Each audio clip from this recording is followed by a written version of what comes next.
여러분 안녕하십니까? 광주 MBC 뉴스데스크 시작합니다. 에너지 특성화대학인 한국에너지공과대학교가 2022년 개교한 이후 첫 번째 정규 학사 졸업생을 배출했습니다. 졸업생 대부분은 에너지 전문가로 한 단계 더 도약하기 위해 대학원 진학을 결정했는데요. 정부는 이들에게 전폭적인 지원을 약속했습니다. 김영창 기자가 취재했습니다. 국내 유일 에너지 특화 대학으로 2022년 나주에 문을 연 한국에너지공과대학교 켄텍. 허허 벌판에서 건물 한 동으로 시작해 에너지 전문가 양성에 나섰던 켄텍이 4년 만에 결실을 맺었습니다. 정규 학사 30명과 박사, 석사 등을 포함해 졸업생 41명을 배출한 겁니다. 에너지를 공부하고 싶다는 생각이 가장 컸고, 물론 신생 학교라서 불안한 점이 있었지만 또 제가 열심히 하면 그만큼 더 성장할 가능성이 크다고 생각을 해서 에너지 전문가로 한 단계 더 도약하기 위해 학사 졸업생 중 90%는 대학원 진학을 결정했습니다. 대학원은 에너지 신소재와 환경기후기술, 원자핵 등 에너지 연구 분야로 이루어져 있습니다. 조금 더 공부를 많이 진행해서 사람들에게 도움이 많이 되는 기술을 개발해보는 것이 꿈이라서 진학을 하게 됐습니다. 그러나 졸업생을 배출하기까지 그 과정은 그리 순탄하지 않았습니다. 윤석열 정부 들어 예산 삭감을 시작해 표적 감사로 이어진 총장 공백 사태. 3년 내내 정권의 탄압을 받았고 예산은 절반으로 싹둑 잘렸고 총장이 없는 부재의 상황이 거의 2년을 넘게 되었습니다. 정부는 다시는 학생들이 외풍에 흔들리지 않고 학업에만 집중할 수 있도록 전폭적인 지원을 약속했습니다. 예산 지원을 대폭 확대하고 에너지 고급 인재 수요에 대응할 수 있도록 정원 확대 등 정책적 지원을 아끼지 않겠습니다. 특히 켄텍은 올해 들어 24대 1에 역대 가장 높은 입시 경쟁률을 보이며 에너지 인재 양성 요람으로 자리 잡고 있습니다. MBC 뉴스 김영창입니다. 광주 양림동은 광주에서 3.1 만세운동이 처음으로 일어난 독립운동의 산실입니다. 3.1 만세운동 107주년을 기념해 여성 독립운동가들을 조명하는 전시회가 양림동 이강하 미술관에서 개막했습니다. 박수인 기자가 전해드립니다. 1919년 수피아 여학교 교사였던 윤형숙은 3.1 만세운동을 이끌다 일본 순사에게 왼쪽 팔을 잘렸습니다. 근대 교육을 받고 독립운동에 헌신했던 고모 김순애와 조카 김마리아는 빛으로 물든 숲에서 응원봉을 들었습니다. 만세운동을 이끌다 붙잡혀 고문을 받은 김향화는 기생이었고 넷째 손가락을 잘라 혈서를 쓴 남자현은 영화 암살의 주인공 안호균의 모티브였습니다. 일제강점기를 살았던 많은 여성들이 비밀 결사를 조직하고 자금을 조달하고 만세운동을 이끌며 다양한 방식으로 식민지 억압에 맞섰습니다. 하지만 공식 기록에선 그 역할이 축소되거나 이름으로 남겨지지 못했습니다.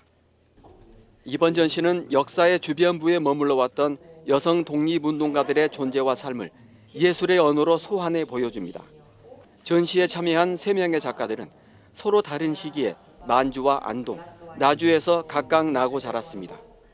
세 작가들의 회화와 조각, 설치 작품들은 과거의 사건과 인물을 재현하는 데 머물지 않고 기억과 실천으로 이어져 현재와 소통하는 동시대성을 탐구합니다. 이들이 어떤 의지와 열의를 가지고 있었는지, 그리고 이들이 한 명 한 명의 어떤 영웅 서사를 넘어서 어떤 민중의 힘, 그리고 공동체의 연대가 무엇이었는지를 또 작품으로 보여주고 있고요. 전시가 열린 이강하 미술관은 3.1 만세운동의 발상지 길목에 자리 잡고 있어서 장소성 자체로도 의미를 더합니다. 양림동에서 3.1 만세운동이 처음 일어난 3월 10일에 작가와 관람객이 함께하는 전시 개막 행사가 열립니다. 여성들이 지켜낸 숭고한 땅에서 어떤 삶을 살아야 할지 묻는 이번 전시는 오는 4월 26일까지 계속됩니다. MBC 뉴스 박수인입니다.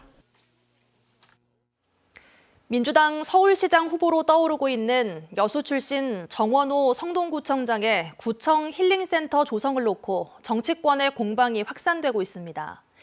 힐링센터가 들어선 여수 부지가 정 구청장이 소유한 농지 인근인데다 통일교 개발지라며 국민의힘이 의혹을 제기하고 나선 건데요.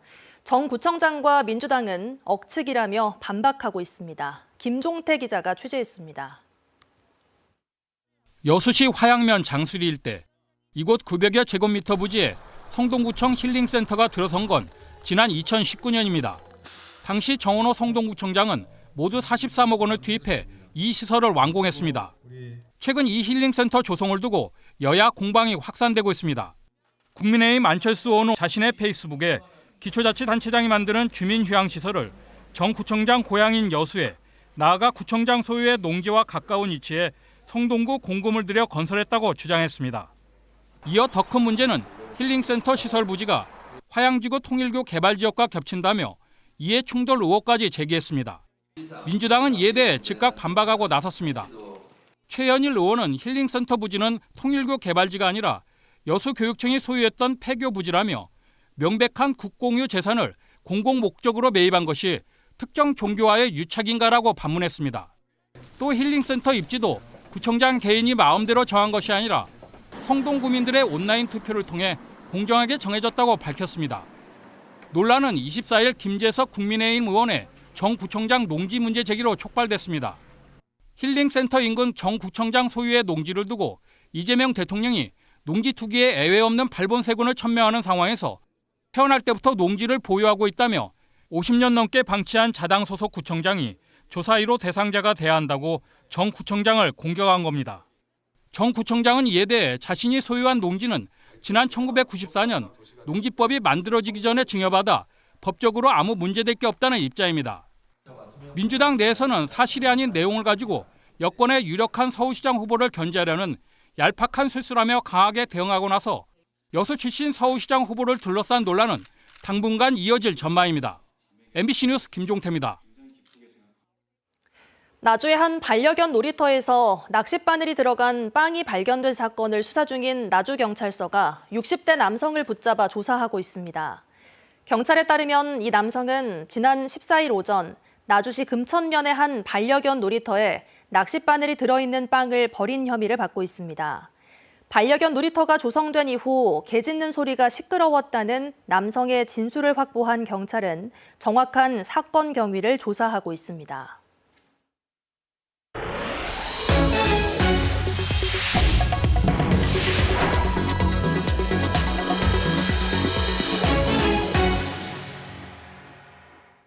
은퇴 후 창업에 나서는 60대 이상의 고령자층이 늘면서 광주 지역 자영업의 고령화 현상이 뚜렷해지고 있습니다. 특히 부동산 임대업에 진입하는 고령층은 전국 최고 수준인데요. 부동산 경기 침체가 계속된다면 다른 지역보다 충격이 더 클 수 있다는 경고가 나옵니다. 보도에 이재원 기자입니다. 광주 지역의 60세 이상 사장님은 7만 2천여 명. 전체 자영업자 가운데 28.2%로 전국 평균을 훌쩍 뛰어넘었습니다. 자영업의 고령화가 빠르게 진행되고 있다는 건데 문제는 심각한 업종 편중에 있습니다. 60세 이상 사장님 10명 가운데 4명 가까이 부동산 임대업에 종사하고 있고 특히 남구는 이 비중이 42.5%에 달해 임대업 쏠림 현상이 전국 최고 수준입니다. 그러니까 이런 지역 같은 경우에는 세대가 바뀌어도 임대 수요가 꾸준히 있기 때문에 특히 우리 60대 이상 세대에서는 팔기보다는 보유하면서 안정적인 임대 수익을 가져갈 가능성이 높습니다. 더 큰 문제는 자영업자들이 안고 있는 부채의 규모와 질입니다. 광주 지역 자영업 대출 잔액은 23조 3천억 원으로 코로나 이후 5년 사이에 9조 원 넘게 불어났습니다. 특히 고령층 대출액 10조 원 가운데 4조 원 정도가 부동산에 쏠려 있고 금리가 높은 제2금융권 의존도도 55%에 육박하고 있습니다.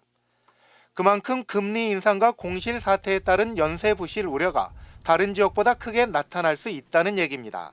부동산 담보대출과 연결이 돼가지고 부실, 대출 관리가 되었을 경우 지역 경제에 미치는 파장은 상당히 크게 나타나지 않을까라는 우려가 있습니다. 한국은행은 부동산 경기 변화에 상대적으로 취약한 고령층 임대업자에 대한 사업 전환 지원 등 연령별 특성을 고려한 맞춤형 대응이 바람직하다고 조언했습니다. MBC 뉴스 이재원입니다. 목포시가 전지훈련의 새로운 중심지로 떠오르며 이번 겨울 시즌에도 10,000명이 넘는 선수단이 찾아왔습니다. 하키 월드컵 출전을 앞둔 여자 국가대표팀도 목포에서 마지막 담금질이 한창입니다. 최다훈 기자의 보도입니다. 어느새 기온이 영상권에 안착한 포근한 날씨. 목포시 축구센터에 위치한 하키장에는 훈련 열기가 더 뜨겁게 달아오릅니다. 거친 몸싸움 속에서도 선수들은 빠른 움직임으로 공간을 파고들고 굵은 땀방울이 필드를 적십니다. 하키 월드컵 출전을 앞둔 여자 국가대표팀은 지난 9일부터 목포에서 전지훈련을 이어가고 있습니다. 목포에는 거의 영상권의 날씨다 보니 스틱 훈련을 할 수 있는 큰 장점이 있어서 여기로. 목포에서 3주가량 진행된 강화훈련.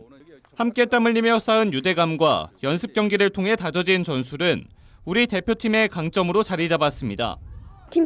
팀플레이가 가장 강점이라 생각하고요. 그리고 빠른 선수들이 많기 때문에 이제 속공 플레이로 빠른 공격을 할 수 있지 않을까 생각합니다. 합숙 훈련을 마친 선수들은 이제 인도로 넘어가 하키 월드컵 예선전에 참가합니다. 첫 경기 상대는 세계 랭킹 33위 오스트리아. 같은 조의 랭킹 7위와 18위인 영국과 이탈리아가 포함돼 있어 첫 경기 승리가 무엇보다 중요합니다. 선수들은 그동안 흘린 땀방울만큼 자신감에 차 있습니다. 지금 훈련한 대로만 하면 충분히 통과할 수 있다고 보고 반드시 티켓 따가지고 월드컵에서도 좋은 성적 보여드리겠습니다. 월드컵 본선 진출 티켓을 따기 위해 인도로 향하는 여자 하키 대표팀 선수들의 선전을 기원합니다. MBC 뉴스 최다운입니다. 더불어민주당 공천관리위원회가 행정통합지역에는 별도의 공천 기준을 마련할 계획이라고 밝혔습니다. 조승래 민주당 사무총장은 오늘 전남 광주 행정통합 공천 기준과 관련한 질의에서 통합지역의 공천 관리는 과거와는 다른 특수성을 갖고 있다며 공정하고 합리적으로 운영될 수 있도록 특별히 설계할 계획이라고 말했습니다.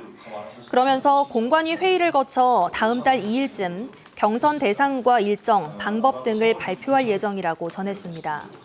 한편 민주당 공관위는 오늘 6.3 지방선거 1호 공천으로 우상호 전 청와대 정무수석을 강원특별자치도지사 후보로 단수 공천한다고 발표했습니다.